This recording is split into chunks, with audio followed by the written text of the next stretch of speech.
예수님이 다시 오실 것을 약속하셨어요. 이거를 예수님의 세컨 커밍이라고 그래요.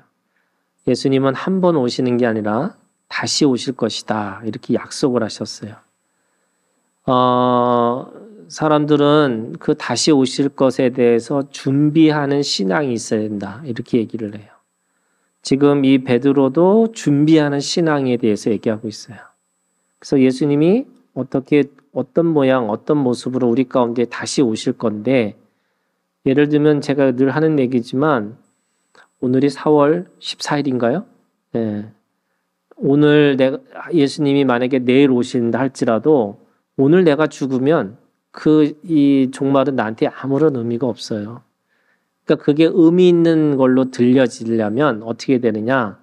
늘 우리가 개인의 마지막 또는 이 세상의 마지막, 예수님이 다시 오실 것에 대해서 우리가 가지고 있는 신앙을 우리가 종말론적 신앙이라고 얘기를 해요.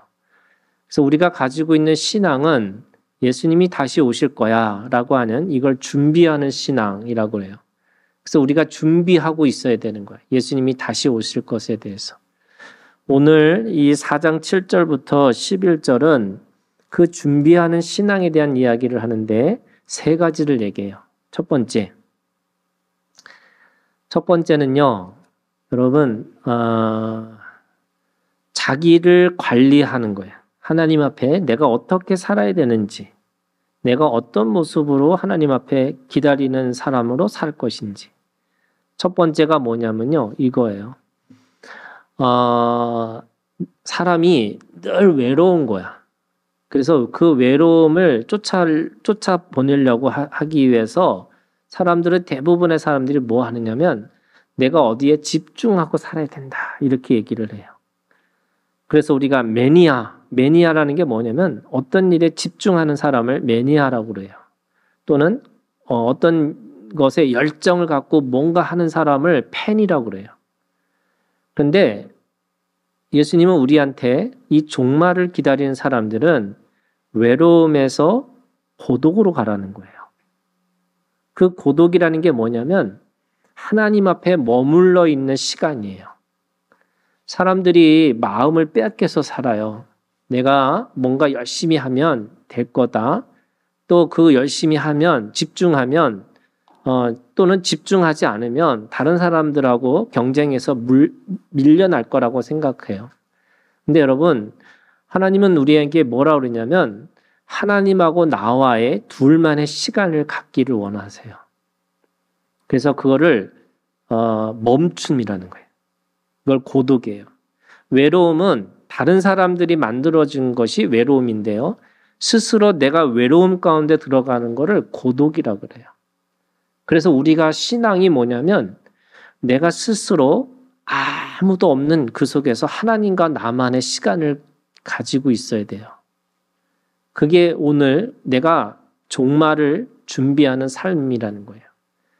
내가 어느 순간에 어떻게 무너질 수 있어요. 그런데 내가 뭔가를 막 하다 보면 뭐가 중요한지, 뭐가 필요한 건지 그런 거잖아요, 여러분. 맨날 사람이 죽을 때 내가 서울대학교 갔으면 좋았을 걸, 이런 사람 한 사람도 없어요. 내가 몇 억을 벌어야지, 이런 사람 한 사람도 없어요. 늘 하는 얘기잖아요. 죽을 때 무슨 말이에요?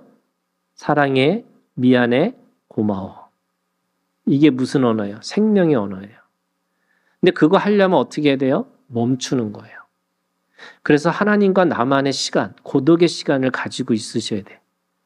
그래서 내가 스스로, 여러분, 하루에 1분만이라도 내가 하나님 앞에 머물러 있을 수 있는 시간, 그냥 아무것도 없이 그냥 말씀을 그냥 1분 동안 읽고 하나님이 나한테 주신 마음이 뭘까? 여러분, 그거를 묵상하는 시간을 가졌으면 좋겠어요. 그게 외로움에서 고독으로 가는 시간이에요. 자, 2번째는 이런 거예요. 사람들이 대부분 염려와 두려움 가운데 살아요. 그래서 염려와 두려움 때문에 어떤 때는 내가 누구에게 가시처럼 공격을 해요. 또 어떤 때는 움츠려서 아무것도 못하는 사람이라고 얘기를 해요. 근데 성경은 우리한테 이 종말의 신앙이라는 게 뭐냐면 여러분, 내가 누군가에게 적대감을 갖고 사는 게 아니고 누구든지 환대할 수 있는 마음으로 살으라는 거예요. 그래서 받아들이는 거예요. 용납하고 이해하고 수용하고 사는 거예요. 하나님은 어느 순간에 하나님이 어떻게 쓰실지를 몰라요. 여러분, 우리가 인생에서 너무 나쁜 사람이라고 생각했지만 나중에 나이 들어보니까 그 사람 괜찮은 사람이었네 이럴 수 있어요. 또 나하고 안 맞는다고 해서 저 사람 나하고 안 맞아 이러는데 나중에 보니까 더 안 맞는 사람을 만나보니까 전에 만난 사람이 천사였구나 이거 깨달아져요. 그래서 어떤 마음을 갖고 사느냐, 여러분 누구든지 받아들일 수 있는 마음으로 사는 거예요. 이걸 적대감에서 환대함으로 살으라는 거예요. 누구든지 환대할 수 있는. 하나님은 하나님의 일들은 어떻게 일을 하실지 몰라요. 여러분, 하나님은 모세에게는 지팡이를 가지고 뱀을 만들고 뱀을 통해서 지팡이를 만드시는 하나님이에요. 갑자기 물이 바다가 두 갈래로 갈라지는 역사를 보여줘요. 바위를 치니까 물이 나와요. 하늘에서 음식이 내려요. 상상을 초월해요. 근데 내가 어떤 편견에 잡혀 있으면, 어떤 선입견에 잡혀 있으면 무슨 얘기를 하냐면 다 애굽에서 살았던 그 얘기를 하고 사는 거예요.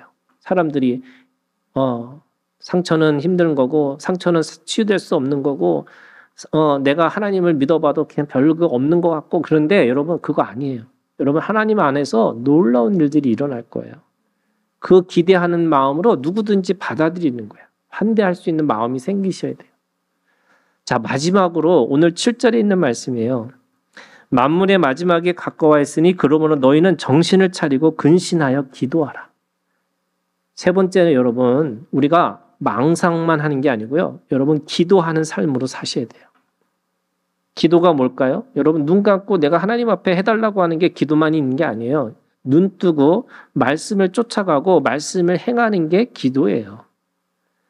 그래서 눈을 감고 기도할 때도 있지만 눈 뜨고 하나님의 말씀을 추적하는 삶이 기도예요. 그러면 여러분, 오늘 우리가 최선을 다해서 살아가는 이유가 뭐냐면 하나님이 다시 오실 거예요. 근데 그 오실 때 뭘 물어보실까?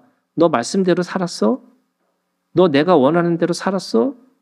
내가 너를 보낸 거는 인생 그렇게 인상 쓰고 살라고 하는 게 아니고, 너 계속 염려하고 두려움 가운데 살라고 하는 게 아니고, 너를 육신 가운데 계속 살게 하신 이유는 내가 원하는 뜻이 있고 소원이 있고 목적이 있어. 너 그거 추구했어? 이거 물으실 거예요. 그러면 우리가 기도하는 삶이라는 게 뭐냐면, 오늘 내가 왜 살아야 되지? 내가 왜 존재하지? 내가 왜 지금도 이렇게 이걸 하고 있지? 그걸 하나님 앞에 내가 마지막에 하나님이 회개하신다는 거잖아요. 회개가 뭐냐면 어카운팅이에요. 하나님이 너 그 말씀대로 살았는지 물으실 거라는 거예요. 그거 하는 게 뭐예요? 내가 망상, 생각만 하고 사는 게 아니고 여러분, 기도하고 사는 거예요. 기도는 하나님의 말씀을 추적하고 그 말씀대로 살아내는 것. 여러분, 그게 기도의 삶이에요. 그래서 세 가지. 첫 번째, 뭐라고 그래요? 외로움에서 어디로 가라고요? 고독으로 가라고. 두 번째, 적대감에서 환대함으로. 세 번째, 망상에서 기도로. 세 가지, 이거 기억하고 하나님 앞에서 다시 오실 예수 그리스도를 내가 기다리면서 이 세 가지를 생각하고 이런 태도로 살아내는 우리 중고청, 우리 청년들이 되기를 주님의 이름으로 축원합니다. 네, 기도하겠습니다.